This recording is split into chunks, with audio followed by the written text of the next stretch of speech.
নমস্কার, কেমন আছেন সবাই? আশা করি সবাই খুব ভালো আছেন।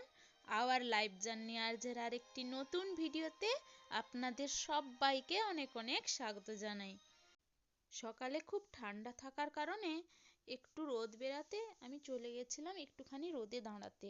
গিয়ে দেখি ফুলগুলা খুব সুন্দর ফুটে আছে, তাই ইচ্ছে করলো একটু আপনাদের সঙ্গে শেয়ার করতে, করেও দিলাম।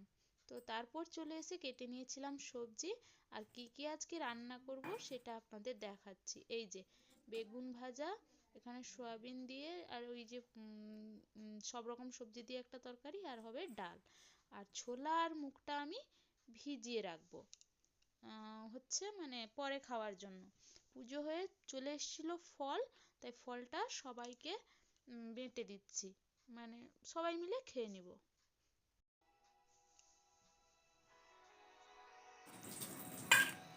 এটা নিয়ে যাও, মামনিকে দিয়ে দিবে।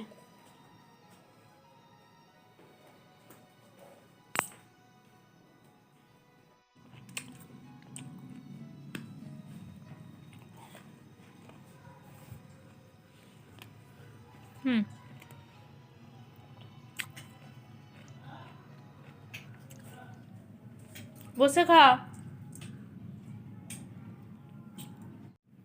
আর এইটা হচ্ছে আমার ভাগের ফল, খেয়ে নি, তারপর রান্না চাপিয়ে দেবো। সবজি কুটেছিলাম, সবজি খোসা এখনো পড়ে আছে, আর সবজি কুটতে কুটতে ওই যে ভাতটা হয়ে গেছে, ভাতটা রান্না করে রেখেছি, শুধু তরকারিগুলো রান্না করে নেব। চল করে নি তাড়াতাড়ি। এই যে ছোলা আর মুগটা জল দিয়ে নিয়েছি, তো বেলাও অনেকটা হয়ে গেছে, 11:30 মতন বাজে। তাড়াতাড়ি করে রান্নাটা করে নিই। ছোলা মুগটা জলে দিয়ে এখানটা রেখে দিলাম, পরে তখন মানে সরিয়ে রাখবো।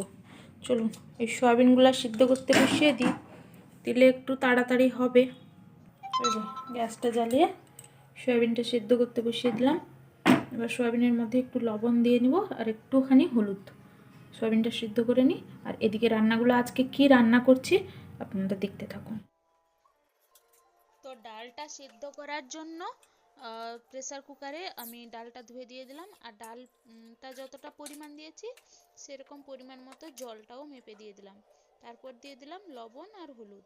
এদিকে সয়াবিনের মধ্যে আর একটুখানি জল দিয়ে তাতে লবণ আর হলুদটা দিয়ে দিলাম।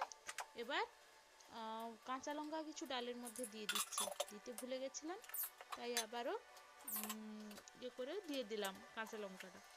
তো এদিকে হতে থাক, আর এদিকে আমি তরকারিগুলো বসিয়ে দিই, কারণ বেলা অনেকটাই হয়েছে, তো তাড়াতাড়ি রান্না না করলে ঠিক হবে না, আর অনেক কাজ পড়ে আছে।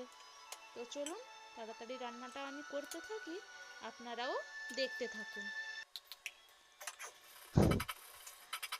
রান্না তো করছি, তার সঙ্গে একটা গল্প আপনাদেরকে আজকে শোনাই। গল্পটি হচ্ছে, আমরা মানুষেরা কতই না সব সময় কম্পেয়ার করি।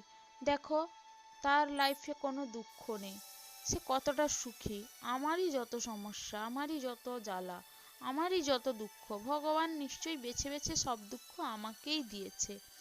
এটা আমরা মনে হয় অনেকেই ভাবি, অনেকেই কেন, মনে হয় সবাই ভাবি, তাই না?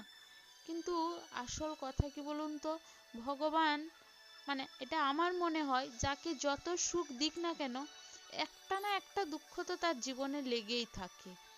এখন এটা তো পরে আর একটা, না হলে ভগবানকে মানুষ মনে করবে কি করে, আর কেনই বা ভগবানের নাম জপ করবে, তাই না?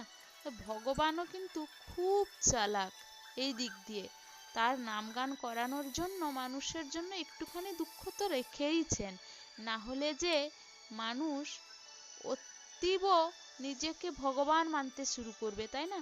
ভগবানের অস্তিত্বকে আর মানবে না, নিজেকে একদম কি বলে, সর্বজ্ঞানী সর্বশক্তিমান মনে করবে। তাই জন্য হয়তো ভগবান একটা না একটা দুঃখ প্রতিটা মানুষের জীবনে রেখেইছেন। তো সেইগুলোকে সব কিছু খারাপ সময়কে পার করে, সব অসম্ভবকে সম্ভব করার চেষ্টা করে, বা চেষ্টা করে নয়, অসম্ভবকে সম্ভব করে আমাদের এগিয়ে যেতে হবে একটু একটু করে।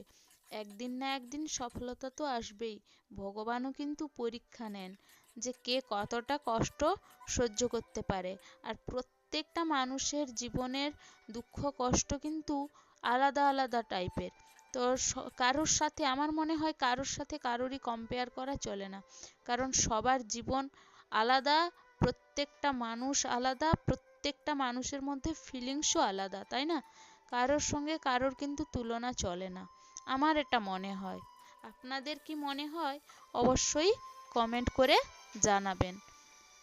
তো চলুন, আজকে আমার রান্নাবান্নার পথে অনেকটাই এগিয়ে এসেছি, প্রায় শেষের দিকে। তো এই যে সবজিগুলা সব ফুলকপি সোয়াবিনগুলো ছোট ছোট করে ভেজে নিয়েছিলাম, তো সেগুলো আলাদা করে রেখে কালো জিরে, এখানে আপনারা কাঁচা লঙ্কাও ফোড়ন দিতে পারেন, তো আমি দিয়েছি শুকনো লঙ্কা ফোড়ন দিয়ে, তারপর আমি রান্নাটা বসিয়ে দিয়েছি। তো এভাবেই আমি ভালো করে কষিয়ে নিচ্ছি, আপনারাও এভাবে তৈরি করবেন। হ্যাঁ, আমি একটু বাঁধাকপি দিয়েছি, আপনারা চাইলে বাঁধাকপিটা নাও দিতে পারেন, তাতে কোনো সমস্যা নেই। এই যদি একটু কুমড়ো থাকে, হালকা একটু কুমড়োও দিতে পারেন, ভালো লাগে খেতে, মানে অল্প একটু মিষ্টি কুমড়ো থাকলে দিতে পারেন, খুবই ভালো লাগবে খেতে, খারাপ লাগে না। এই তরকারিটা স্পেশালি রুটি খাওয়াতে বেশি ভালো লাগে, তাই আমিও এটা এখন বানালাম দুপুরে, যা একটুখানি মানে যা একটু খাওয়া হবে সবাই মিলে খাবো, আর বাকিটা থেকে যাবে রাত্রে রুটি খাওয়ার জন্য। রুটি খাওয়াতে কিন্তু এই তরকারিটা একদম পারফেক্ট, রুটি পরোটার সঙ্গে খুবই ভালো লাগে, গরম ভাতেও যে মন্দ লাগে তা কিন্তু নয়। তো যাই হোক, আমি আপনারা নিশ্চয়ই খেয়াল করেছেন বেগুন ভাজার সাথে আমি 4 টুকরো কাঁচকলাও ভেজেছি। কাঁচকলার 4 টুকরো ভাজার কারণ হচ্ছে আমার শাশুড়ি মা বেগুন ভাজা খান না, তাই জন্য আমি 4 টুকরো কাঁচকলা ওনার জন্য ভেজেছিলাম, আর আমাদের হচ্ছে বেগুন ভাজা।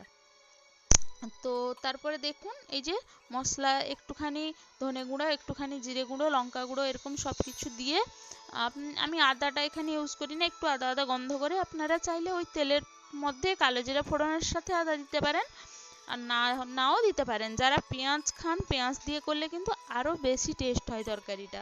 তো এইভাবে মাখো মাখো করে আমি তরকারিটা করে নিলাম। তো এবার একটুখানি ফুটে গেলে গরম মশলার গুঁড়ো দিয়ে তরকারিটা আমি নামিয়ে নিব। এই গরম মশলার গুঁড়োটা কিন্তু আমি ঘরে নিজেই বানিয়েছি, তো অনেক দিন থাকে, 1 কৌটা গরম মশলা গুঁড়ো করে নিলে কিন্তু অনেক দিন থাকে।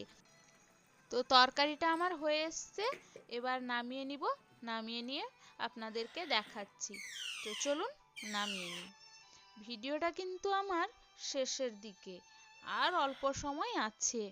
সে যাই হোক, ভিডিওটা শেষ হওয়ার আগে আপনাদের কাছে আর একটা রিকোয়েস্ট করব, একটাই রিকোয়েস্ট করব, প্লিজ যারা নতুন দেখছেন আমার চ্যানেলটি অবশ্যই সাবস্ক্রাইব করে পাশে থাকুন।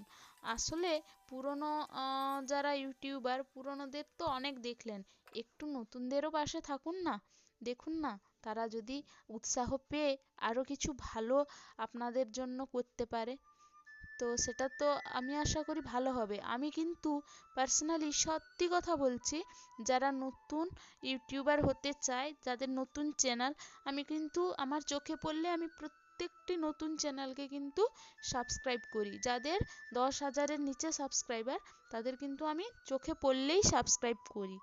তো চেষ্টা করি যে সবাই যাতে এগিয়ে যায়। আমিও সবাইকে রিকোয়েস্ট করব যে আমার চ্যানেলটাও আপনারা সাবস্ক্রাইব করুন, আর অবশ্যই পাশে থাকুন।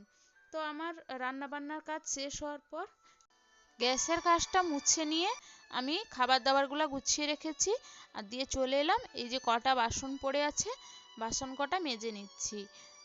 তো বাসনগুলো মেজে নিই তাড়াতাড়ি করে, মেজে নিয়ে একটু ওইদিকে কাজ আছে, ঘরটা একটুখানি ঝাঁট দিব, মানে ওই আনাজ খোসা যেখানে কেটেছিলাম ওইখানে আনাজগুলা খোসাগুলা তুলে নিব, আনাজ খোসা কেটেছিলাম বলছি, তো খোসাগুলা তুলে ওটা ঝাঁট দিয়ে পরিষ্কার করে নিব।